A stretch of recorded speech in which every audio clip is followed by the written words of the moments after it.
Do you remember? No, wait. I'm one of those people who think that if my cats really want to bake, it means the recipe are super good. I love your sugar. I get it. She's in the mood to make a marble cake. Ooh la la! So let's go for marble cake. Okay, Cosmo, let's bake it. Maybe not this marble cake, but I can show you a decent recipe. Start by melting 170 grams of butter on a medium flame.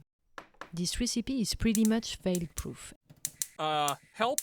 I do understand you may have trust issue by now, as you're watching me getting abused by this typical Korean gas stove.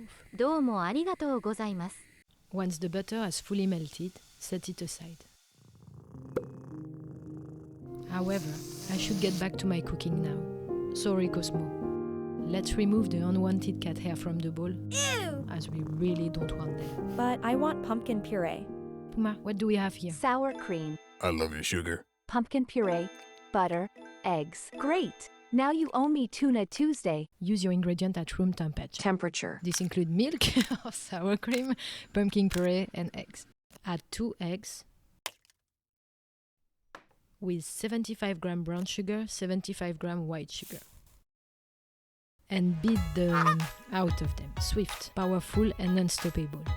Next step is to pour 120 milliliters of milk. If you have sour cream, even better. Highly recommended. Milk and sour cream can both be used in baking, but they serve different purposes and affect the texture and flavor in distinct ways. Baked goods made with sour cream are generally moister than those made with milk. Higher in fat, it brings richness and creaminess to the cake, making them tender and moist. If you feel arguing over this statement, you know where to find us. Cosmo cannot wait to reply to your comment. And then we're gonna add 340 grams pumpkin puree. No need to mention what I think about pumpkin puree in canned. I get it, not everyone wants to spend 60 minutes or so making it from scratch. You are in charge and know better, you're the king in your kitchen. That's right, brother. Looks like our bowl is a bit shy. Time to bring it up close and personal with the camera, so you can dive into the detail with us. Butter coming next, adding 170 grams. Mix, mix, mix. Moving on to our dry ingredients. Note that order does not matter. Add 1.5 teaspoon baking powder. Add 1 teaspoon baking soda. Half a teaspoon salt. 2.5 teaspoon pumpkin spices.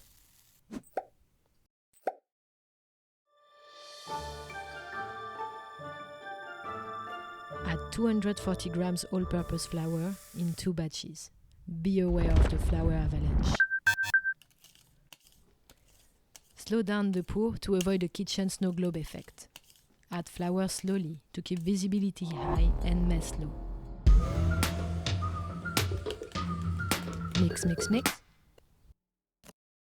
Next, gently stir the mixture until the flour is just combined.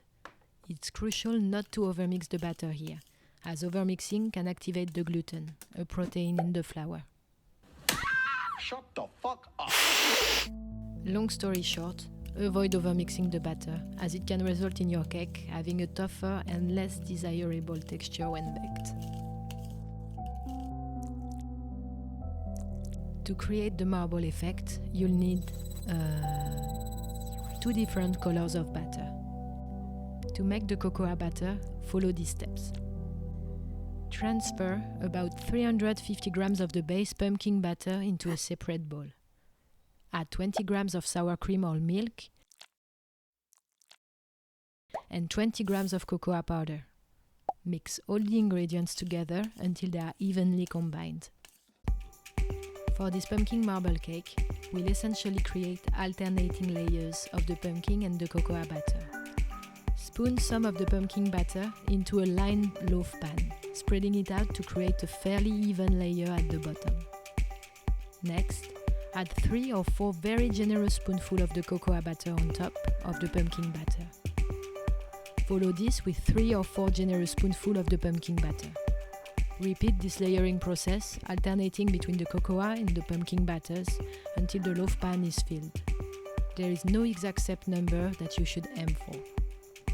I ended up making a total of 7 layers, 4 pumpkin and 3 cocoa ones. I recommend starting and ending with the pumpkin batter for the prettiest final result. Gently smooth out the top and shake the loaf pan again to get a nice even top. My mom firmly claims that giving the batter a swirl is unnecessary, but it's up for discussion. Funny thing is, she never really tried making it herself. Did I mention that I inherited the recipe through generations? You know, like those storytellers who claim their family secret recipe go back to the dinosaurs, except she never actually baked it. Ouch! So trust me, go ahead and swirl the batter when you're making it. Who knows, you might end up with an even more interesting pattern than the one I created. Now, no need to say it tastes amazing. We all know that. Why spend more time on this when I can inspire bakers to fuel their creativity? Getting the moisture just right in your cake is essential. You wouldn't want your delicious creation to be the reason for an unexpected Heimlich maneuver during Sunday family lunch. For those who's wondering, this is Heimlich maneuver. Imagine the scene. Everyone's enjoying the beautiful swirls of your marble masterpiece, when suddenly, Grandpa's eyes widen, not from your baking skills, but because he's struggling with a particularly dry bite. So remember, keep that cake moist and tender. After all, we're aiming for applause, not a call to the emergency services. Just in case, let me show you to do this frosting so we keep Grandpa safe and sound and well fed. Add water, sugar, shake, shake, shake, but don't stir yet, if you can. Allow it to work its magic over medium-high heat until you notice the sugar beginning to take on some color. I highly recommend getting prepared. Trust me, I've had my fair share of burnt batches. Wait until you get a nice and deep amber color, something like this. Add cream and stir. Butter. Finely ground coffee. Stir and let cool just enough. Pour in a separate bowl, ideally heat-proof. Not sure I need to mention it. Okay.